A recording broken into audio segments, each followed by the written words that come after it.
প্রিয় দর্শক, ইস্পানি মির্জাপুর শুভরাত্রিতে আপনাদেরকে স্বাগত জানাচ্ছি। সমসাময়িক রাজনৈতিক প্রেক্ষাপট নিয়ে কথা বলবো। আসলে মূলত সমসাময়িক রাজনৈতিক প্রেক্ষাপট বলতে আমরা সদ্য সাবেক যে রাষ্ট্রপতি মোহাম্মদ শাহাবুদ্দিন তার পদত্যাগ নিয়েই কিন্তু আমরা পুরো অনুষ্ঠান জুড়েই কথা বলবার চেষ্টা করবো। আজকে আমাদের সাথে অতিথি হিসেবে রয়েছেন অত্যন্ত একজন চমৎকার বক্তা এবং একজন গুরুত্বপূর্ণ আলোচক, বাংলাদেশ জাতীয়তাবাদী দল বিএনপির রাজনীতিবিদ, কুমিল্লা ৬ আসনের সম্মানিত সংসদ সদস্য জনাব মনিরুল হক চৌধুরী এমপি মহোদয় রয়েছেন আমাদের সাথে। আমি আপনাকে সুবক্তা হিসেবে আখ্যায়িত করতে চাই। জাতীয় সংসদে আপনার বক্তব্য প্রাঞ্জলভাবে দেশের মানুষ উপভোগ করেছে, দেখেছে, এবং আপনার বক্তব্যের মধ্যে হিউমার থাকে। আপনার বক্তব্যের মধ্যে রাগ থাকলেও সে রাগের মধ্যে এমন কোনো রাগ থাকে না যেটি হচ্ছে যে মানুষকে কষ্ট দেয় না। তো যাই হোক, আমরা আমাদের আলোচনায় ফিরে আসি। স্বাধীনতার 55 বছরের মধ্যে 22 বার আমরা আমাদের যে রাষ্ট্রপতির পদের পরিবর্তন আমরা দেখেছি। সব শেষে 22তম রাষ্ট্রপতি মোহাম্মদ শাহাবুদ্দিন গতকাল তার স্বাস্থ্যগত কারণ দেখিয়ে তিনি পদত্যাগ করেছেন, যেটি তিনি বলেছেন যে তিনি তার হৃদরোগ, রক্তচাপ, ডায়াবেটিক, কিডনি জটিলতা সহ মাঝামাঝি তিনি অচেতন হয়ে পড়েন এবং পদত্যাগপত্র তিনি স্পিকার মহোদয়ের কাছে তিনি তার পদত্যাগপত্র দিয়েছেন। বিএনপি নিরঙ্কুশ ভোটে জয়লাভ করবার পর 5 মাস অতিবাহিত হয়েছে এবং সদ্য সাবেক রাষ্ট্রপতি জনাব মোহাম্মদ শাহাবুদ্দিন তিনি প্রায় 3 বছর 3 মাস ক্ষমতায় ছিলেন।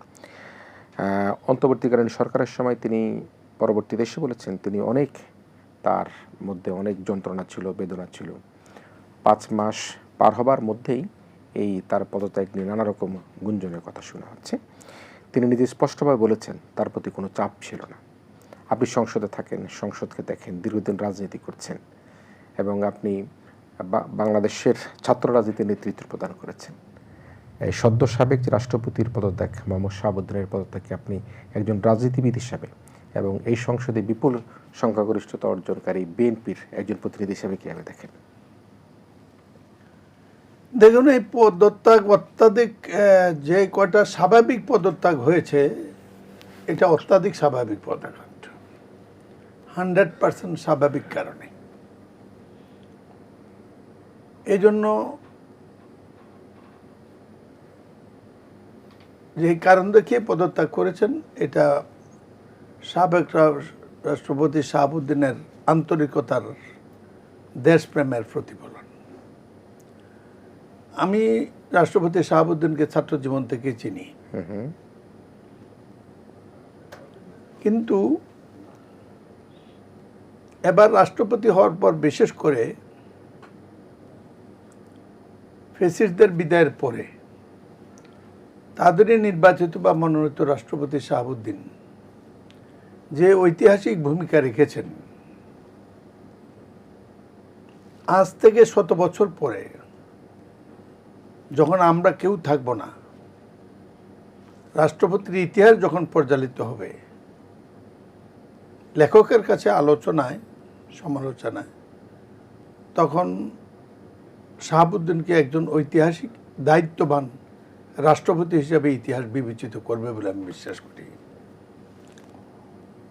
দেখেন, রাজনীতি আমিও করি, দলীয় সীমাবদ্ধতা আমারও আছে। শাহাবুদ্দিনও একটা দল করতেন, একটা দল করতে হয়েছে, সেই দলের প্রতি কৃতজ্ঞ থাকা তার স্বাভাবিক।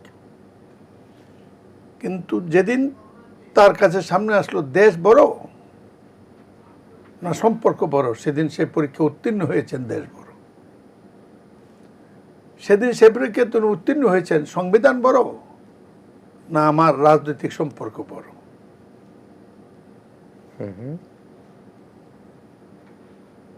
রাষ্ট্রপতি শাহাবুদ্দিন সবচেয়ে কঠিন সময় অতিক্রম করে তত্ত্বাবধায়ক সরকারের সময়।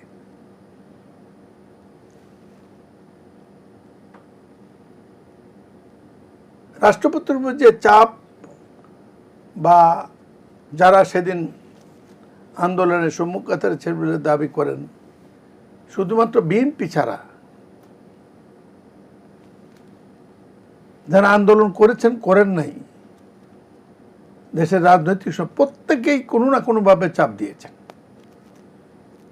শুধুমাত্র বিএনপি,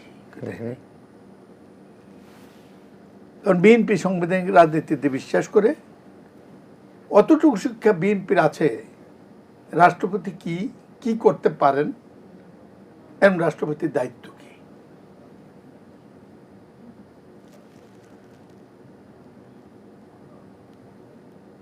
যারা সেদিন শাহাবুদ্দিনকে প্রশ্ন করেছেন বা এখনো করেন, এমনকি ভাষণ শুনতে চান নাই, আমি তাদের কাছে বলবো তাদের এই ঘৃণাবোধ থাকতেই পারে, এটা তাদের ইচ্ছার ব্যাপার। আমরা আন্দোলন ব্যক্তিগত ঘৃণাবোধ থেকে করিনি, আমরা আন্দোলন করেছি দেশ বাঁচাতে, মানুষ বাঁচাতে।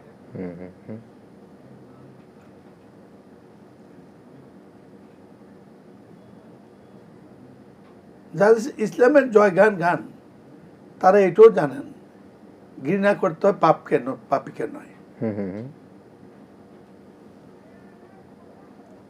শাহাবুদ্দিন ইমানি পরীক্ষা উত্তীর্ণ হয়েছেন বলে আমার রাজনীতি দিয়ে আমি এই কথাটা সংসদেই বলতাম। তো সেদিনও আমার কপাল খারাপ, আমি প্রথম বক্তা ছিলাম, কিন্তু ওই পর্যন্ত আমি যেতেই পারিনি। পয়েন্ট অফ অর্ডারে বিরোধী নেতা সময় নিলেন, তারপরে আমাকে যখন পথের সময় দিয়েছেন তখন আসরের আজান সামনে, সুতরাং বক্তব্য খেয়েই হারিয়ে ফেলেছি, সময় পাইনি। তখন এই কথাটাই বলতাম, আমাদের সবার আন্দোলনের পরে দেশটাকে সাংবিধানিক রাজনীতির পথে নিতে যে কয়টা লোক ব্যাপকভাবে ইমানি সাহায্য করেছে তার নাম শাহাবুদ্দিন। এখন বাংলাদেশ জাতীয়তাবাদী দল ফ্যাসিস্টের বিদায়ের পর দেশপ্রেমিক, গণতান্ত্রিক রাজনীতি করেছে। আমি তিনটা কথা আপনাকে কেরণ বলবো। My hearts off to Tarek Zia and Mirza Fakhrul.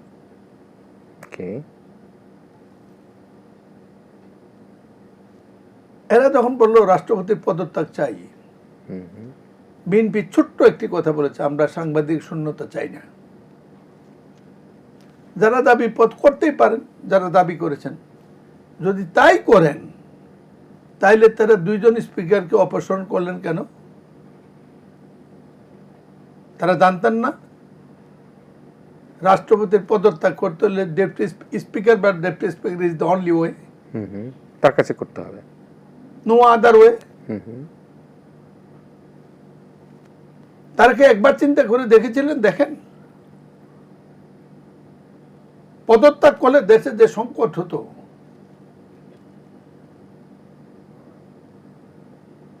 হাসিনার পদত্যাগের ফলে শূন্যতা তো সেই সময় জনগণ, আন্দোলন, মহামান্য হাইকোর্ট, বিচার বিভাগ সবটা মিলিয়ে একটা সমাধান দিয়েছে, জাতি গ্রহণ করে নিয়েছে। স্পিকার এবং ডেপুটি স্পিকার অনুপস্থিতিতে এই সমাধান কে দিত?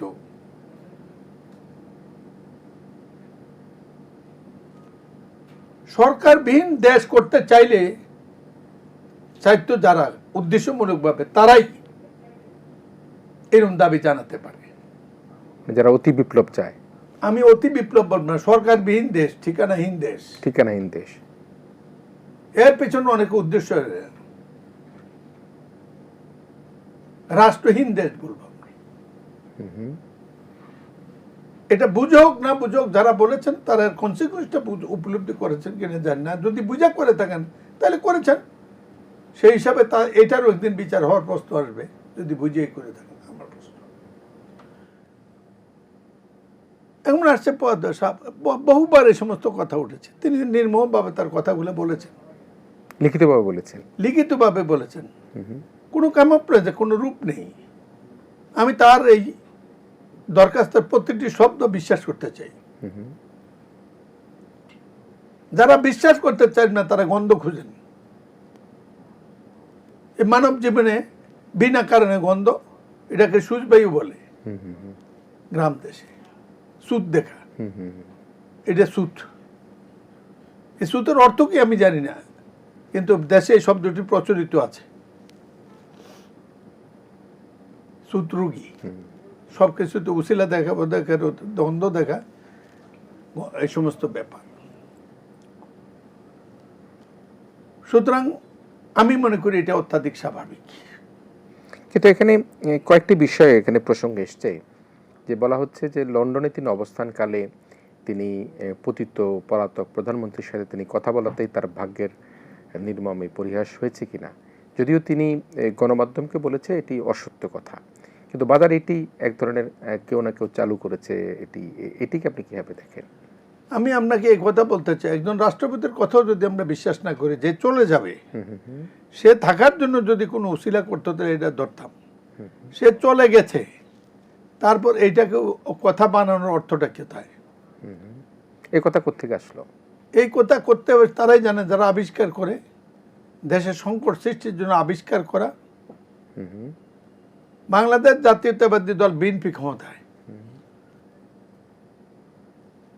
এই পদকটাকে রেডিও তাদের কাছে সবচেয়ে বেশি গুরুত্বপূর্ণ। তারা তো এরকম কোনো প্রশ্ন করেনি। যিনি যাবেন তিনি কোনো অস্বস্তি দেখাননি। এক, দুই নম্বর, কিছুদিন আগে তো উনি বাইপাস করে এসছেন, সবার জানা আছে। কোন আছে কনসিকুয়েন্স হতে পারে। যে সময় পদত্যাগ করার জন্য মানুষের বক্তব্য দেবেন না, তখনই তিনি দৃঢ়তার সাথে এটা মোকাবেলা করেছেন।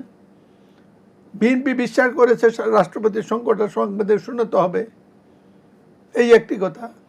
দ্বিতীয় কথা, তখন যখন বলা হয়েছিল আওয়ামী লীগকে ব্যান করা হোক, বিএনপি আওয়ামী লীগের প্রেমে পড়ার কোনো কারণ নেই। সেদিন বিএনপি বলেছে এইটা ওই সময়ের কাজ না, দেশে সরকার প্রতিষ্ঠিত সংবিধান আইন তার বিচার করছে। তার আগে কি বিচার করতেন যারা দাবি করেছিলেন? কোন আইনে আওয়ামী লীগকে ব্যান করতেন?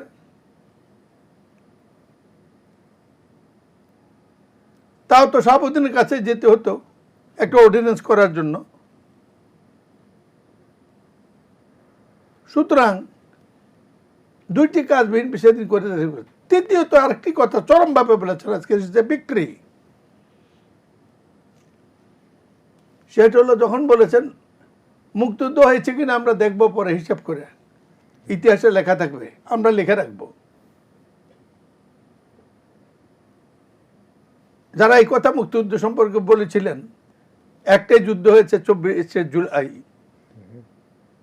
তাদের অসহায়তার কথা চিন্তা করে আমার দয়া হয়।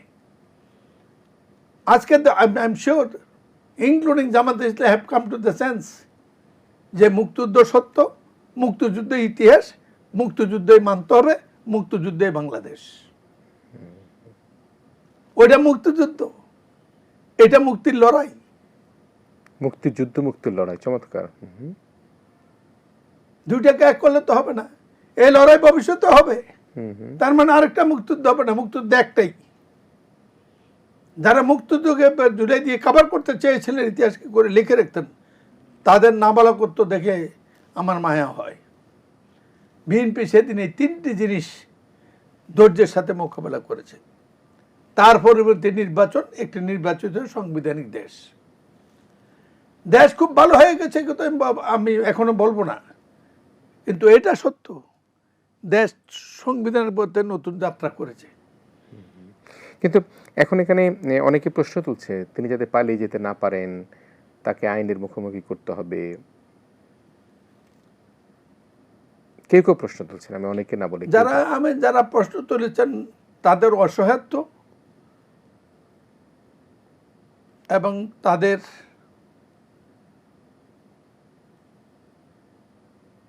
বিনা কারণে চিন্তা, এগুলো আমাকে তাদের প্রতি মায়া সৃষ্টি করে।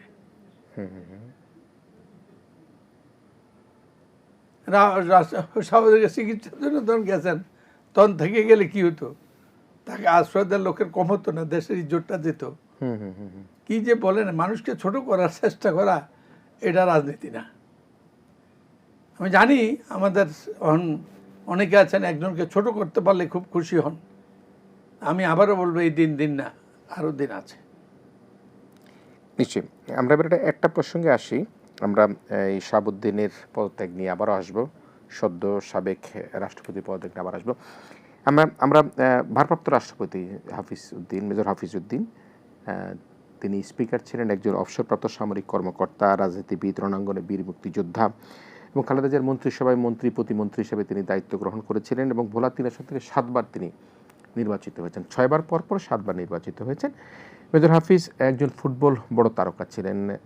তিনি বিভিন্ন ক্লাবে খেলেছেন, ঢাকা বিশ্ববিদ্যালয়ে, ফায়ার সার্ভিস, স্পোর্টিং ক্লাব, ওয়ারি ক্লাব এবং মোহামেডান স্পোর্টিং ক্লাবে প্রায় 12 বছর সাদা কালো জার্সি নিয়ে তিনি ফুটবল তারকা হিসেবে, স্ট্রাইকার হিসেবে খেলেছেন। যাতে কিন্তু খুব আশার জায়গায় ভারপ্রাপ্ত রাষ্ট্রপতিকে এই মুহূর্তে দায়িত্ব পাওয়াতে তারা বেশ আনন্দিত। সে অবস্থায় ভারপ্রাপ্ত রাষ্ট্রপতিকে নিয়ে আপনার বিশ্লেষণ কি? তার ফুটবল খেলার সময় নিশ্চয়ই আপনিও তখন তরুণ ছাত্র। দেখুন, আমি সংসদে তো বলেছি, জি, আমি অনেক আগেই ওনার প্রেমে পড়েছি। কার প্রেমে? মেজর হাফিজের। আচ্ছা, আমি তো সংসদে বক্তব্য বলেছি যেদিন প্রথম আমি ফুটবল সংগঠক, ফুটবল প্রিয় মানুষ। প্রথম যখন ওনার খেলা দেখি তখন এত বড় প্লেয়ারও, এত পরিচিত প্লেয়ারও ছিলেন না, কিন্তু ওনার ফুটবল খেলা দেখে সেদিন আমি পড়েছিলাম। এবং আমি আপনাকে এই কথা আজও বলতে চাই, উনি যদি এই আমাদের মতো পরিবেশের জন্ম না হইয়া যে কোনো ফুটবল প্লেয়িং পার্টে জগতে সেই দেশেও উনি জাতীয় টিমে থাকতেন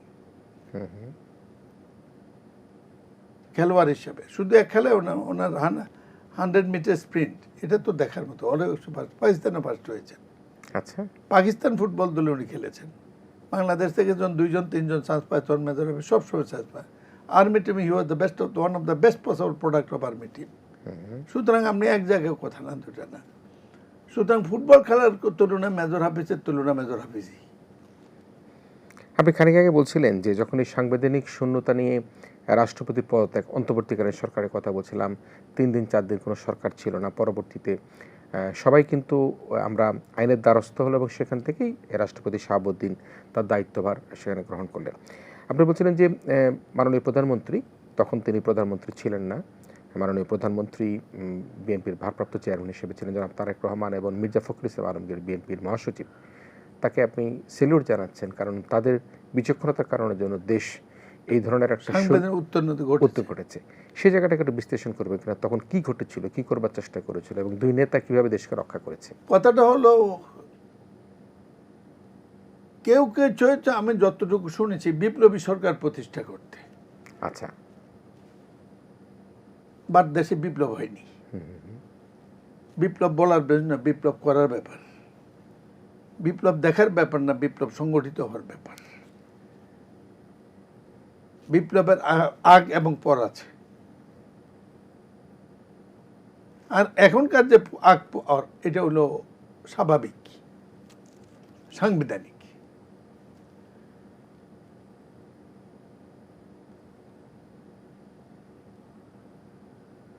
আওয়ামী লীগ মনোনীত রাষ্ট্রপতি হিসাবে বিচারপতি সাহেব ইয়ের উপরে রাগ বিএনপিরও কম থাকার কথা না, কিন্তু তার আচরণ দ্বারা জিরো ডেতে, দেখুন, ভালো খারাপ সব মিলে দেশ, কিন্তু বাংলাদেশকে সাংবিধানিক পথে নিয়ে যাওয়ার জন্য এদের বিদায়ের পরে দুইটা লোকের, সরকারি পর্যায়ে দুইটা লোকের ভূমিকা একদিন ইতিহাস হবে। একটা হলো রাষ্ট্রপতি শাহাবুদ্দিন আর জেনারেল ওয়াকার। কে কাকে কিভাবে দেখেন আমি জানি না। আমার বিশ্লেষণে বাঙালি জাতির দুইটা গর্বিত প্রোডাক্ট, যারা জাতির দায়িত্ব পালন করেছে, তারা ভালো করেছে খারাপ করেছে সেটা পরের কথা আমি বলছি। They have perform the given responsibility. প্রদত্ত দায়িত্ব, প্রাপ্ত দায়িত্ব সঠিকভাবে পালন করেছে দেশের প্রতি কঠিন সময়ে।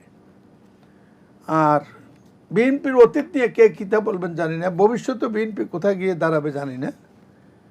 আমি আশাবাদী তারেক জিয়ার নেতৃত্বে, আগামী প্রজন্মের সঠিক নেতৃত্বে বিএনপি তারেক রহমান দেবে। কিন্তু বিএনপি যা করেছে 15 বছরের ইতিহাসে তো কোনো তুলনাই নেই। আমি চ্যালেঞ্জ করছি প্রত্যেককে আসার জন্য, দিন তারিখ দিয়ে আমি বলে দেব। উপমহাদেশের রাজনীতিতে, গণতান্ত্রিক রাজনীতির যাত্রা শুরু হয় ব্রিটিশদের আমল থেকে। ব্রিটিশদের আমলেও ভারতে রাজন্য ছিল, এই রাজন্য প্রথা মোগলদের সময়ও ছিল। এই রাজন্যদের সাথে মুঘলদের অনেক ক্ষেত্রে অনেক যুদ্ধ হয়েছে। এইটি বিভিন্ন সমস্যা ব্রিটিশ আমলেও এটা, ব্রিটিশরা এই দেশে এসে গণতান্ত্রিক নির্বাচন, দল, রাজনীতি এটা প্রবর্তন করে।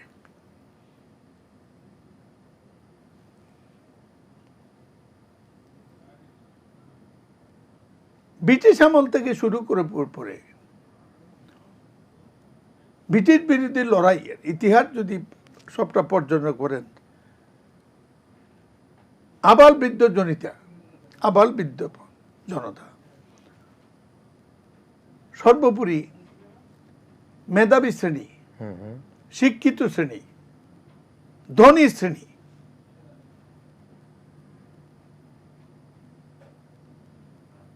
যেভাবে ব্রিটিশ বিরুদ্ধে লড়াই করেছে, তখন যে রাজনৈতিক চর্চা শুরু হয় এবং নির্যাতনও নেমে আসে, প্রতিরোধ করেছে, সবটাই সত্য। কোনো ঘটনাটা ব্রিটিশরা বাড়াবাড়িও করেছে নির্যাতনের ক্ষেত্রে, কিন্তু অমানবিক করে নাই।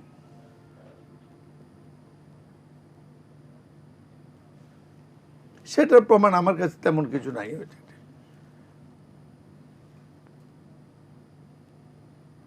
এই 200 বছরের ইতিহাসে ব্রিটিশদের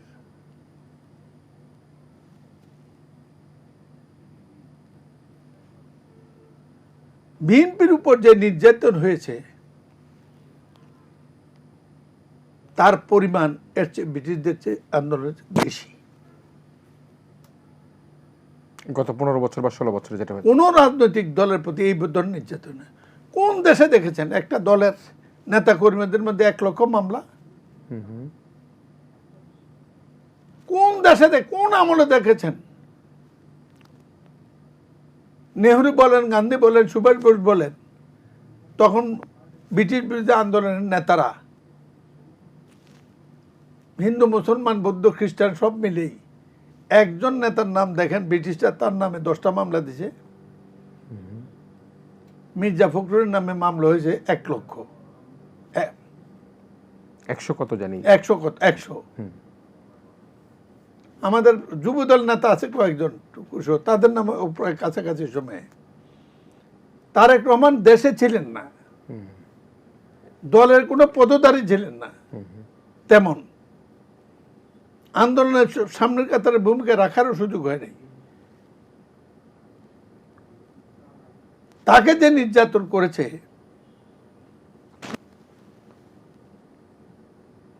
ব্রিটিশ আমলে একটা ঘটনা দেখান, একটা ঘটনা দেখতে চাই আমি। ম্যাডাম খালেদা জিয়াকে যে নির্যাতন করেছে,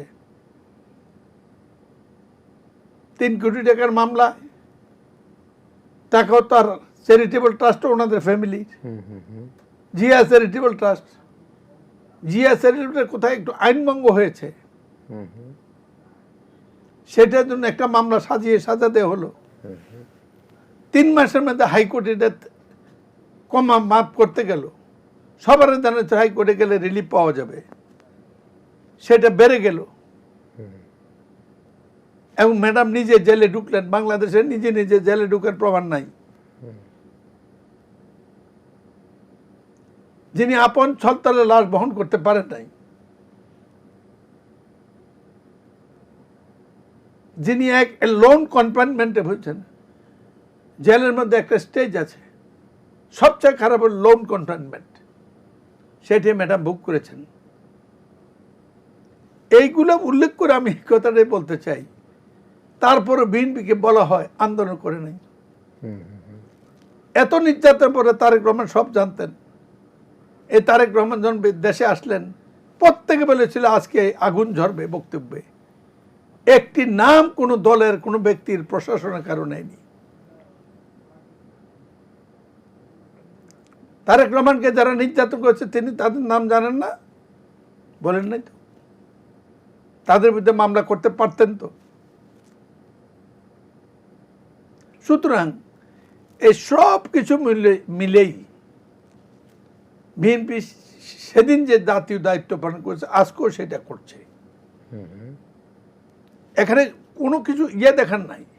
তবে এটা সত্য, জাতি সৌভাগ্য মেজর হাফিজের মতো একজন লোক রাষ্ট্রপতির চেয়ার অলঙ্কৃত করেছেন।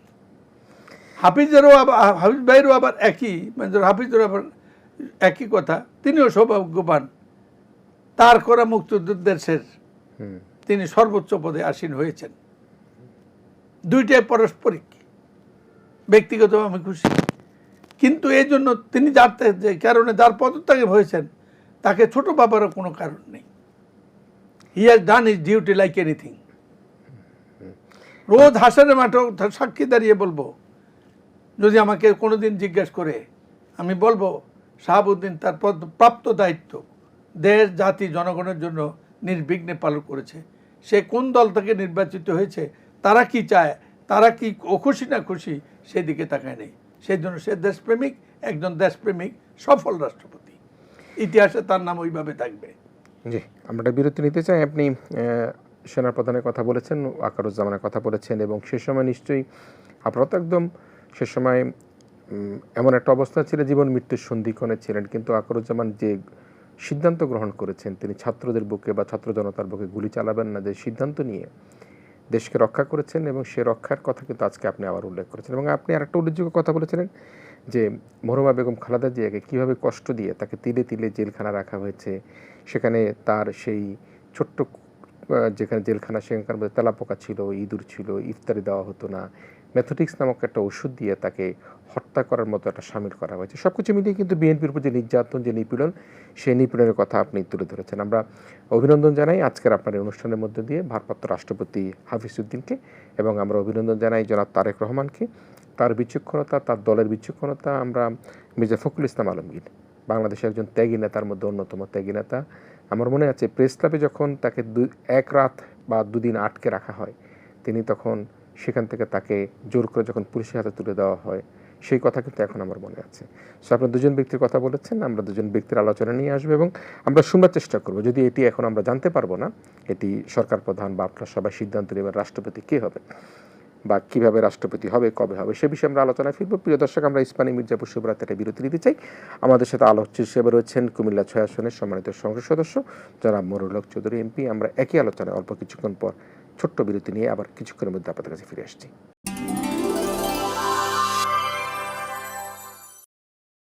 ইস্পানী মির্জাপুর শুভরাত্রিতে আমরা আবারও ফিরে এসেছি। আমরা সমসাময়িক রাজনৈতিক প্রেক্ষাপট নিয়ে কথা বলতে কি আজকের আলোচনায় সদ্য সাবেক রাষ্ট্রপতির যে পদত্যাগ, সেটি নিয়ে আমরা কথা বলছিলাম। অতিথি হিসেবে রয়েছেন কুমিল্লা 6 আসনের সংসদ সদস্য জনাব মনিরুল হক চৌধুরী এমপি। আমি একটা বিষয়ে, সাবেক রাষ্ট্রপতি তিনি পদত্যাগের সময় তিনি যে কথা বলছেন, সাংবাদিকদের বিভিন্ন প্রশ্নের প্রসঙ্গে তিনি বলেছেন এক ধরনের স্বস্তি ও স্বাধীনতা খুঁজে পেয়েছেন বলে তিনি উল্লেখ করেছেন। বলেছেন যে 2024 সালের 5ই আগস্টের পর কঠিন সময় দেশকে সাংবিধানিক শূন্যতা থেকে রক্ষা করেছি। দায়িত্ব পালনকালীন সময় নানা ধরনের পীড়া ও চাপের সম্মুখীন হতে হয়েছে, যেটা আপনি বলছেন কিছুক্ষণ আগে। সব প্রতিকূলতা ও মানসিক চাপ সহ্য করে ধৈর্য ধরে নির্বাচন আয়োজন পর্যন্ত দেশকে এগিয়ে নিতে সমর্থ হয়েছি। এবং সদ্যবিদায়ী রাষ্ট্রপতি তিনি বলেছেন যে সব কথা যেগুলি বলা হচ্ছে এগুলি রেটোরিক্স, এগুলি কোনোটাই সত্য নয়। তো যেটা বলবার চেষ্টা করেছেন যে সাংবিধানিক শূন্যতা থেকে তিনি মুক্তি দিয়েছেন এবং প্রতিকূলতা ও মানসিক একটা চাপ তিনি সহ্য করেছেন। এখন তিনি মুক্ত, তিনি স্বাধীনভাবে স্বস্তি খুঁজে পাচ্ছেন, স্বাধীনতা খুঁজে পাচ্ছেন। তার এই মন্তব্যকে কীভাবে দেখেন? তার সত্যিকার উপলব্ধি।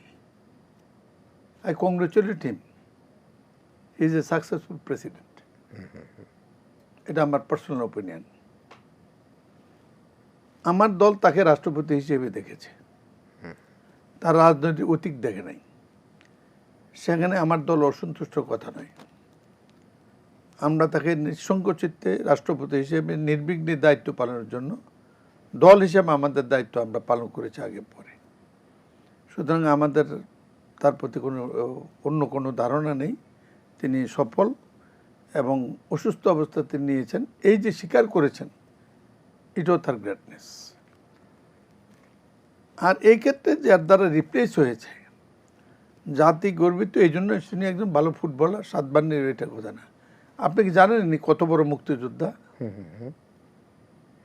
যোদ্ধার ক্ষেত্রে আমি বলবো ওনার কাতার একে। উনি যেইভাবে সেনাবাহিনীতে গেছেন, after having his master degree, he was taken in army education corps. Major Hafiz যে কোনো বাংলাদেশের যে কোনো বিশ্ববিদ্যালয় কলেজে প্রফেসর হিসেবে জয়েন করতে পারতেন, তার যে একাডেমিক কেরিয়ার। তো উনি শিক্ষা করে চলে গেছেন। যাওয়ার পরে উনি ডিসাইড করলেন যে না, উনি নর্মাল আর্মিতে যাবেন। সেখান থেকে আবার ওনাদের এই প্রতিযোগিতার সকল স্তর ক্রস করে এবং ট্রেনিংয়ের সকল কঠিন পরীক্ষা উত্তীর্ণ হয়ে তিনি মাত্র ক্যাপ্টেন হিসেবে প্রমোশন পেয়ে যশোরে পোস্টিং হয়ে এসছেন। এটা 69-এ, 70-তে। ওনার কমান্ডার ছিলেন জলিল সাহেব। যখন প্রশ্ন উঠলো, সে বাইরে ডাকলো, আমরা রিভোল্ট করেছি, আপনি কি করবেন? মেজর হাফিজ ছুটি গিয়েছিলেন তার কমান্ডারের কাছে। সে জলিল সাহেব বাংলাদেশে এসে ক্রীড়া সংস্থার সভাপতি হয়েছিল। উনি বললেন যে আমি যাব না। তখন উনি একজন ক্যাপ্টেন সহ রিভোল্ট করলেন এবং যেইভাবে রিভোল্ট করে বেরিয়ে আসলেন সবাইকে নিয়ে, সেটা যে কোনো একটা গুরুত্বপূর্ণ সিনেমা হতে পারে মুক্তিযুদ্ধের।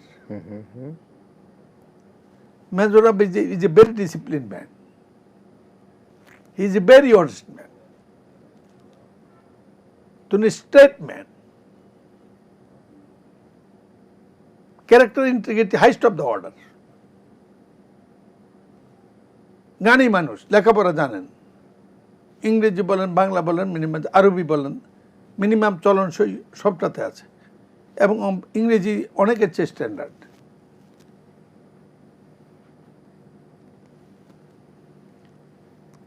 ছাত্র জীবনেই ওনার দিকে তাকিয়ে থাকতো সবাই। স্পিকার হিসেবে এই কয় মাসে তিনি যা প্রমাণ করেছেন, almost best of the speaker. রাষ্ট্রপতির দায়িত্ব নিয়েছেন, এটা স্পিকারের রুটিন ডিউটি। সুতরাং এই ক্ষেত্রে আমরা রাষ্ট্রপতি হিসাবে কি হয়েছে বলবো না, তো ব্যক্তিগত ওনাকে চিনি হিসাবে, ওনার সাথে পরিচয় আছে, এটা মনে করে আমি গর্ব অনুভব করি এবং আমি মনে করি রাষ্ট্র এতে সম্মানিত হয়েছে। তাহলে এখন তো রাষ্ট্রপতি নির্বাচন করতে হবে নতুনভাবে, এবং সেটি 90 দিনের মধ্যে করতে হয়। সেই প্রক্রিয়ার কোনো অগ্রগতি আছে কিনা? যদি মাত্র 1 দিন 2 দিন হলো। না, কিছু না, এর মধ্যে আমাদের এখানে কোনো সংকট নেই, কিছু নেই। নেতৃত্ব যখন ঠিক করে নর্মাল প্রসেসের নর্মাল টাইম ইনশাল্লাহ হয়ে যাবে। কিন্তু এ নিয়ে কোনো টানাপোড়েন আছে কিনা? কে রাষ্ট্রপতি হবেন, কাকে হলে ভালো হয়? না, আমাদের এখানে দলের মধ্যে কোনো টানাপোড়েন নাই, কোনো কারণ নেই। জনাব তারেক রহমান আছেন, নীলকণ্ঠ মানুষ, সুতরাং আশা করি এই ব্যাপারে সমস্যা। আমাদের এখানে রাষ্ট্রপতি একজনকে বাছাই করতেও সমস্যা নেই, আর বাছাই করার প্রক্রিয়া সিদ্ধান্ত দেওয়ার লোকের তো কোনো এখন কোনো একজন সিদ্ধান্ত দেন, কোনো সমস্যা হবে না। We believe we centralise democracy, we will receive the decision centrally. তো সেক্ষেত্রে অনেকের নাম আসছে, এটা দল বলে না, কেউ বলে নাই। কল্পনার রাজ্যে সবাই কল্পনা করতে পারে, চিন্তা করতে পারে। এটা এইটাই তো গণতন্ত্রের সৌন্দর্য। দল যাকে নিয়ে পারে, যাকে নিয়ে চলবে, নিঃসন্দেহে ঐতিহাসিক সিদ্ধান্ত হবে, জাতি যা চায়। এখন একজন সজ্জন ব্যক্তিত্ব হওয়া দরকার এবং যিনি সকলের কাছে গ্রহণযোগ্য হবে। এটা আমার মতো হয়। আমাদের নেতা জনাব তারেক রহমান এখানে কোনো ভুল করবেন না, তিনি সবাইকে চেনেন। এবং সেক্ষেত্রে সেই নির্বাচনে কি বা এই সজ্জন বা বিশ্বস্ত ব্যক্তি নির্বাচন করতে গিয়ে কি আমাদের সজ্জন, বিশ্বস্ত এবং পরীক্ষিত ব্যক্তি আমাদের মধ্যে আছে অনেকেই।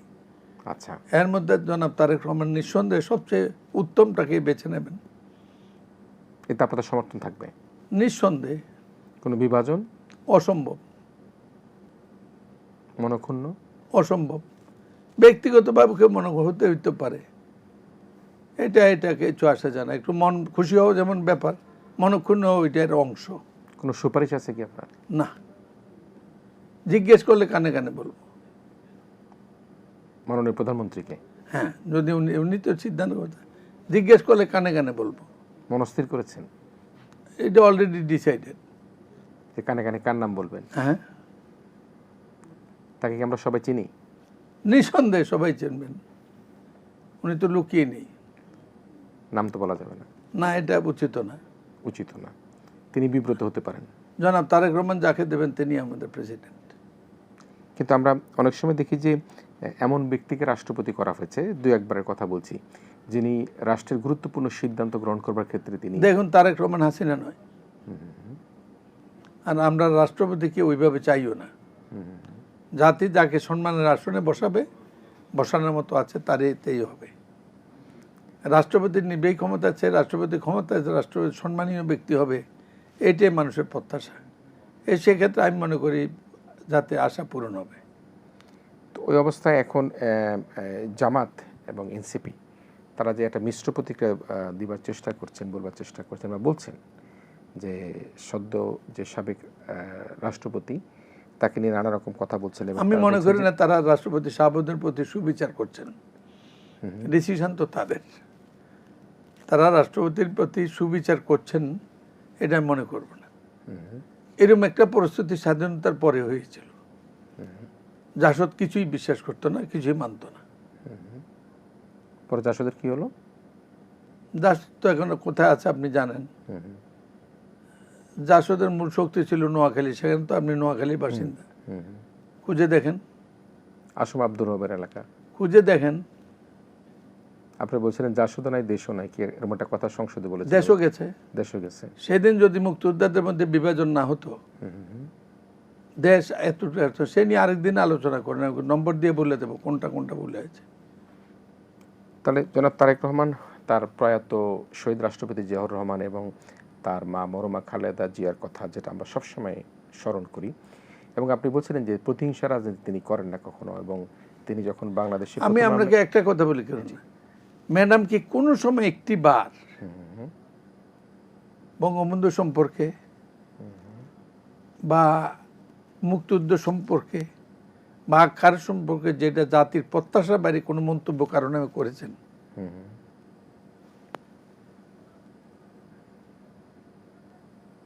আওয়ামী লীগের সময় সরকার তখন জিয়াউর রহমান সেনাবাহিনীর উপপ্রধান ছিলেন। আমার দৃষ্টিতেও তিনি এই সেনাবাহিনীর প্রধান হওয়া উচিত ছিল, আমার দৃষ্টিতেও। কিন্তু আমি তখন ছাত্র, এতটুকু বোঝার কথা না। কিন্তু তারপরেও কি কোনো দিন শহীদ জিয়া আওয়ামী লীগ সম্পর্কে একটা অ্যাডভান্স মন্তব্য করেছেন? শহীদ জিয়া ক্ষমতা যাওয়ার পর আওয়ামী লীগের নেতাদেরকে দাওয়াত দিয়েছিলেন, আসেন সবাই মিলে দেশটা করি। শহীদ জিয়া মুক্তিযুদ্ধ ঘোষণাকালেও যখন দেখলেন যে এককভাবে করলে পরে প্রতিক্রিয়া হতে পারে, জাতিকে ঐক্যবদ্ধ রাখার জন্য যে পরামর্শ হওয়ার পরে তিনি সেদিন বলেছেন যা বলার। সুতরাং আমি যেটা বলবো আপনাকে, সেটা হলো যে দোষে যে দুষ্ট না তাকে এটা দিতে চাওয়া, এটার নাম হলো কুটিল রাজনীতি। কারা করছে এটা? দেখবেন, সবাইকে দেখবেন, দেখেছেন কারা করেছে। আপনার কোনো পর্যবেক্ষণ আছে কারা এই ধরনের কুটিল রাজনীতি করছে? যারা মনে করেন এইটা করে হারলে পানি পাওয়া যাবে, ব্যাপারটা তা নয়। আরেকটি কথা লিখে রেখে পিছনে, এই দেশের জনগণ কোনোদিন ফাইনালি ভুল করে নেই, ভবিষ্যতে করবে না। আমরা যদি এখন একটু আলোচনায় আসি, রাষ্ট্রপতি আলোচনায় আসবো। জুলাই মাস চলছে, দ্রোহের জুলাই, রক্তাক্ত জুলাই। যে জুলাই আপনি খানিক আগে বলছিলেন যে বিএনপির 15-16 বছরের নির্যাতনের কথা আপনি বলছিলেন, এবং আমাদের দৃশ্যপটে কিন্তু ভেসে উঠে 100-150 মামলার নিচে কোনো মামলা নেই। এবং একই সাথে আমরা দেখেছি যে ধান খেতে ঘুমাতে, নৌকায় ঘুমাতে, বাড়িতে যেতে পারেনি, সন্তানদের সাথে দেখা করতে পারেনি। এই দ্রোহের জুলাইয়ে আমরা যদি একটু ফ্ল্যাশব্যাকে যাই, আমরা এই জুলাই বিপ্লবের সময়, জুলাই আন্দোলনের সময়, জুলাই অভ্যুত্থানের সময় ফ্যাসিস্ট সরকার কর্তৃক যে অন্যায় অত্যাচারগুলো ঘটেছে, বিশেষ করে এই সেই এক মাসের ঘটনা প্রবাহকে আপনি কীভাবে দেখেন? সেটাই তো তাদের এই পরিণতি। সেটাই তাদের ফ্যাসিস্টদের অবস্থা হলো পতনকালে মরণ নির্ধারিত করে যায়। পতনকালে মরণ নির্ধারণ করে, পিপিলিকা পাখা গজায় মরিবার তরে, নাকি? আচ্ছা। এবং এদের চরম শিক্ষা হলো ইতিহাস থেকে তারা শিক্ষা নেয় না।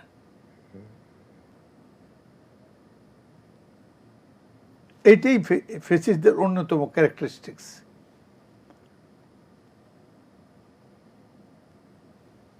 এদের সম্পর্কে কম বলেই ভালো।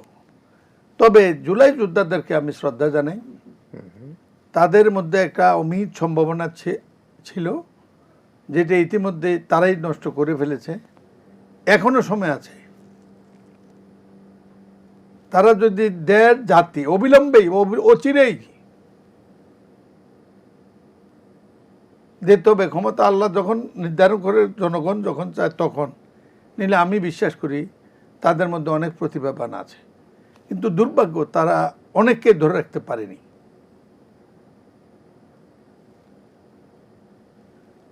দেখুন, আবারও আমি বলি, আমার জীবনে দুইটা ব্যথা বেদনা আছে। সেটা সেদিন যদি শুধু জাসদ সৃষ্টি না হতো, আমাদের পরবর্তী পর্যায়ে 20 বছর এই পরিণতিটি বুক করতে হতো না। এবার যেটা করেছে জনাব তারেক রহমানের মতো আগমন এবং বিএনপির দেশপ্রেমিক রাজনীতির কারণে, আমি এর অর্থ কোনো দলকে ফেরেস্তার আসনে বসাচ্ছি না। রাজনীতি এবং সততা এই প্রশ্ন, এগুলো একসাথে মাপতে না যাওয়াই ভালো। রাজনৈতিক দিকটা নিয়ে আমি ক্যাটাগরিক্যালি বলতে চাই, বিএনপি এই জাতির জন্য রাজনৈতিক কঠিন পরীক্ষা উত্তীর্ণ হয়েছে। জনগণ সেটার পুরস্কার দিয়েছে। তাকে বিপুল ভোটে নিরঙ্কুশভাবে তাকে ভোট দিয়ে নির্বাচিত করে তাকে ক্ষমতায়ন করেছে, রাষ্ট্রের দায়িত্ব দিয়েছে নিশ্চয়ই। আর এই কঠিন সময়ে দায়িত্ব পালন করতে গিয়ে তারেক রহমান যে নির্মোহ, নিরহংকার, শুধু জনস্বার্থকে প্রাধান্য দিয়েছেন, জনগণের মধ্যে এটার আমরা অনেকে অনেকটা বুঝি না, অপব্যাখ্যা করি নিজের দেখে, সেটা আমাদের দোষ।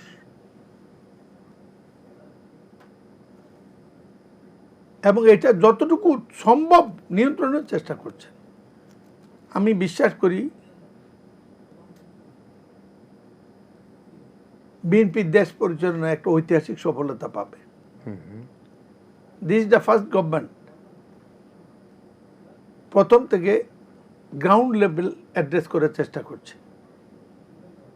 ফ্যামিলি কার্ড, কৃষি কার্ড, সকল লেভেলে গ্রাউন্ড লেভেল অ্যাড্রেস করার চেষ্টা করছে। করে ফেলছে, কথা তো বলিনি, শুরু করেছে। এই গরিব দেশ চিন্তাই তো করে না কেউ, কোনো সময় চিন্তাই তো করে নাই। আমাদেরকে নিয়ে চিন্তা করতে, জনগণের নিয়ে চিন্তা করার সুযোগ হয় না অনেক সময়।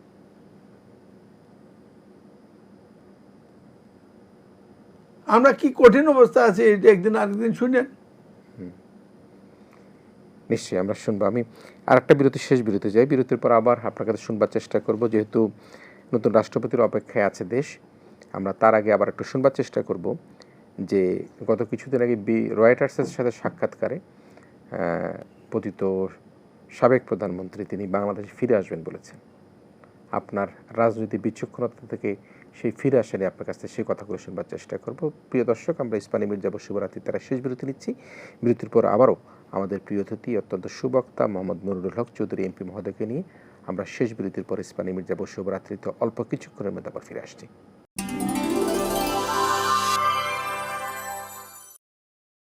ইস্পানি মির্জা শুভরাত্রিতে আমরা শেষ বিরতির পর আবারও ফিরে এসেছি। আমরা সমসাময়িক রাজনৈতিক প্রেক্ষাপটে বাংলাদেশের যে নতুন রাষ্ট্রপতি, ভারপ্রাপ্ত রাষ্ট্রপতি যে নেমেছেন তাকে নিয়ে কথা বলতে গিয়ে আমরা নানা রকম রাজনৈতিক প্রসঙ্গে আসলে আমরা জুলাই দ্রোহর কথা, রক্তাক্ত জুলাইয়ের কথা শুনছিলাম এবং সে প্রসঙ্গে বলতে গিয়ে আমি প্রশ্নটি তুলে রেখেছিলাম যে রয়টার্সকে দেওয়া সাক্ষাৎকারে পতিত প্রধানমন্ত্রী শেখ হাসিনা যিনি পার্শ্ববর্তী দেশে বসে নানা রকমভাবে উস্কানিমূলক বক্তব্য দেওয়ার চেষ্টা করছেন, তিনি দেশে ফিরে আসবেন বলে তিনি বলেছেন। আমি সে বিষয়ে শুনতে চাই জনাব নুরুল হক চৌধুরী আপনার কাছ থেকে, আসলে একজন বিচক্ষণ রাজনীতিবিদ হিসেবে আপনি কীভাবে দেখেন কোনটা, যে শেখ হাসিনা দেশে ফিরে আসবার জন্য রয়টার্সকে যে সাক্ষাৎকার দিয়েছেন?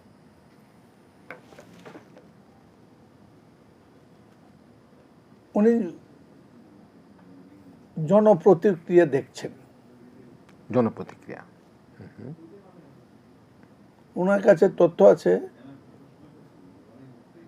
দেশ ভালো চলছে না, উনি মনে করছেন। হ্যাঁ, তথ্য আছে ওনার কাছে।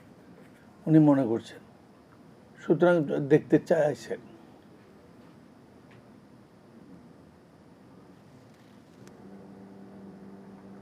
ক্ষমতাচ্যুত হয়ে দেশ থেকে পালিয়ে যাওয়ার পরে জনগণের সেই দেশের নেতৃত্বে ফিরে আসা, আন্দোলন করতে যে অনেকে বিদেশে আশ্রয় গ্রহণ করে সাহায্য নেন আছে, এটা খুব কঠিন। এক, দুই, আওয়ামী লীগ তো মানুষ দ্বিতীয়বার ক্ষমতা আসতে দিয়েছিল তার নেতৃত্বে, ওনার নেতৃত্বে 22 বছর পরে। তার প্রতি কি করেছেন ওনার বোঝার ক্ষমতা না থাকলে কেউ বোঝাতে পারবে না। আওয়ামী লীগ দেশে হবে না এই কথা আমি মনে করি না। তো হাসিনার নেতৃত্বে আওয়ামী লীগ হবে কিনা এই ব্যাপারে আমার অভিজ্ঞতার ডাটা একেবারে শূন্য।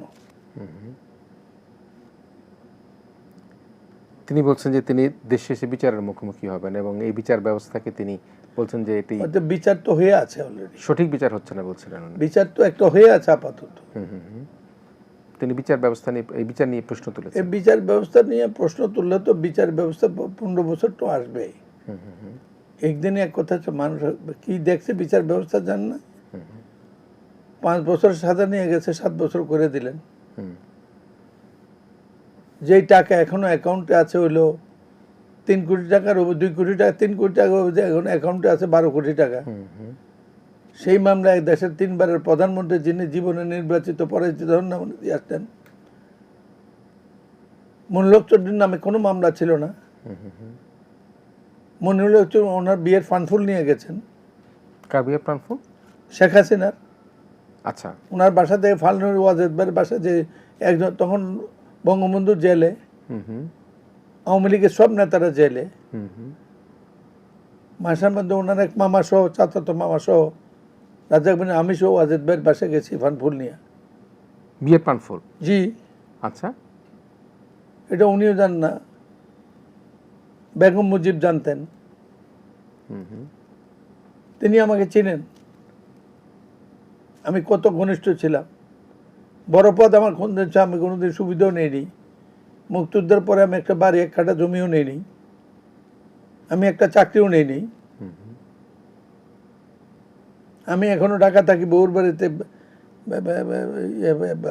দেশে থাকি বাপের বাড়িতে। আমি খালি মুক্তিযোদ্ধা না, আমি মুক্তিযোদ্ধা পরিবার। আমি মুক্তিযোদ্ধা, আমার 2 ভাই মুক্তিযোদ্ধা, আমার বাবা মুক্তিযোদ্ধা, আমার মা মুক্তিযোদ্ধা। আমার মা বাড়িতে থাকতে পারেনি 8 মাস, দরজা খোলা ছিল, সেই দরজা থেকে একটা নখ নেয়নি। এবার জুলাই যুদ্ধে আমি যোদ্ধা, আমার মেয়ে যোদ্ধা, আমাদের পুরা পরিবার কন্ট্রিবিউট করেছে। পুরা পরিবার জীবনের হুমকিতে ছিল। এইটা সত্য। 18 নির্বাচনে মির্জা ফখরুল দেশ নেত্রী খালেদা জিয়ার নির্দেশে যখন দেখলাম বিএনপি বিপদগামী হচ্ছে, আমাদের মতে অস্ত্র হাতে তুলে নেওয়ার কথা চিন্তা করছে, সশস্ত্র সংগ্রামের কথা কর্মীরা চিন্তা করছে নির্যাতিত হইয়া, এটা বিএনপির রাজনীতি না। নেত্রীকে বলা, তিনি বললেন যে ঠিক আছে, যে কোনো মুহূর্তে, যে কোনো শর্তে ঐক্য করেন। সেই ঐক্য ফ্রন্ট করা হলো, কথা দিয়েছিল এই নির্বাচন সুষ্ঠু হবে। 18 নির্বাচন, সেদিন যদি নির্বাচনটি সুষ্ঠু করতেন, ওনার অতি ইতিহাস আজকে সামনে আসতো না, 18 আসতো, জাতীয় ঐক্যবদ্ধ হইতো। কেউ তো মাফ করেননি। আমার নামে তো কোনো মামলা ছিল না, মানে মামলা করার, রাজনীতি ছাড়া মামলা করার কোনো ঘটনা আমি জড়িত না। আমার পা ভাঙ্গা, হাত ভাঙ্গা অবস্থায় জেল খাটিয়েছেন। আমার হাইকোর্টের জামিন হয়েছে, সেই জামিনে ফেললেও আমাকে কারাগারে রেখে নির্বাচন করাইছেন। আপনি কারাগার থেকে নির্বাচন করেছেন? হ্যাঁ, 18 নির্বাচন। হ্যাঁ, আমি 2 দিন আগে বেরোতাম, হাইকোর্ট অর্ডার দিয়েছিল 1 কোটি টাকা দিয়ে সে ফাইল আটক রাখা হয়েছে, যদি বেরোতে না পারেন। মনিরুল হক চৌধুরী যাতে হয়ে যায়। ওনার কাছে ওনার স্বরাষ্ট্রমন্ত্রী গিয়েছিল এই মিথ্যা মামলা আমি কেমনে দেবো, উনি বলে যে আমার মন্ত্রী চায়। তখন কে ছিল? লোটাস কামাল। লোটাস কামাল, জি। সুতরাং উনি তো কাউকে মাফ করেন নাই, ওনার পরিবারের অনেকেও মাফ করেন নাই। আমি শুধু বলবো এগুলা তো ইতিহাস সামনে আসবে, সবটা সবাই ভুলে যাবে না তো। আর চলে যাওয়ার পর আসা ইতিহাস আমি ভবিতব্য না, আওয়ামী লীগ যদি শিখে দিতে পারে। কিন্তু এটা আমি মনে করি উনি যদি আওয়ামী লীগকে মাফ করে দিতেন তাহলে আওয়ামী লীগের একটা সম্ভাবনা ছিল। কি মাফ? আওয়ামী লীগের মাফ করে দিতেন যদি। আচ্ছা, মানে উনি যদি আওয়ামী লীগ ছেড়ে দেন নাকি? না, আমি এটা বলি নাই তো। আওয়ামী লীগের মাফ করে দিলে আওয়ামী লীগের হয়তো একটা সুযোগ হইতেও পারে, গতি হইতেও পারতো আর কি। কিন্তু এখন কি অবস্থা, এখন কি ভবিষ্যৎ কি? উনি যদি আমি এই ব্যাপারে কিছু বলবো না, আমি বক্তব্য বুঝি না। কঠিন পরীক্ষা উনি পরীক্ষা দিতে চাইলে জাতীয় পরীক্ষা নেবে। উনি তো পরীক্ষা দিবার জন্য আসতে চায়। হ্যাঁ, সেটা তো ওনার সিদ্ধান্তের ব্যাপার। এটা আমি পরামর্শ দেবো না। আমি যদি উনি পরীক্ষা দিতে চাইলে নিঃসন্দেহে জাতীয় পরীক্ষা নেবে। আমরা যদি শেষে আবারও একটু আসি যে এই আমাদের নতুন রাষ্ট্রপতি বা এখন যিনি রাষ্ট্রপতির দায়িত্ব পালন করছেন, সব মিলে শেষ বিশ্লেষণে আমরা আসলে কীভাবে দেখতে চাই আমরা যে রাষ্ট্রটাকে আসলে আপনি বলছিলেন এবং আমরা সকলে যেটা বিশ্বাস করি এবং আমরা সচক্ষে দেখা, জনাব তারেক রহমানকে যেভাবে পঙ্গুত্ব বরণ করে দেশ ছাড়তে হয়েছে এবং তিনি যেভাবে তার কণ্ঠরোধ করে এই দেশে প্রচার প্রচারণা তার বন্ধ করে দেওয়া হয়েছিল, তিনি এখন আমরা একটা কথা বলি, কথা আছে রাখে আল্লাহ মারেকে, যে তিনি এখন এদেশের প্রধানমন্ত্রী। তো সে অবস্থায় রাষ্ট্রপতি নির্বাচিত হবেন। এখন ভবিষ্যৎ রাষ্ট্রপতি নির্বাচন নিয়ে এবং দেশের ভবিষ্যৎ নিয়ে আপনাদের দলের কর্মপরিকল্পনা নিয়ে আপনি কীভাবে দেখছেন শেষ মুহূর্তের আলোচনায়? দেখুন, আমি সরকারে তো নাই, আমি শুধু এটা বুঝি আমাদের এই নির্বাচিত সরকার দেশের যা ক্ষতি ধ্বংস সবটাকে ইতিবাচক রিপেয়ারের চেষ্টা করছে। সবার জন্য দেশ, এটা আমার দল মনে করে। যারা অপরাধী বিভিন্ন ব্যাপারে বিভিন্ন মাত্রার, তাদের আইনানুগ বিচার প্রত্যাশা করে, এইটাই প্যাট্রোনাইজ করে। আমার সাথে কার ব্যক্তিগত সম্পর্ক, এটা অন্তত আমার দলের নেতাদের এই কারণে কারো রাজনৈতিক ভবিষ্যৎ উজ্জ্বল অত ধ্বংস কোনটা হওয়ার কোনো সম্ভাবনা নাই। রাজনীতির যেই পরিণতি যাকে এখানে নিয়ে যায়, আইনানুগ ব্যবস্থার বিরুদ্ধে কোনো ব্যবস্থা বিএনপি চিন্তা করে বলে আমি শুনি নাই। সুতরাং এই ক্ষেত্রে বিএনপির এই উদার মানসিকতা জনগণের কাছে গ্রহণযোগ্য হয়েছে।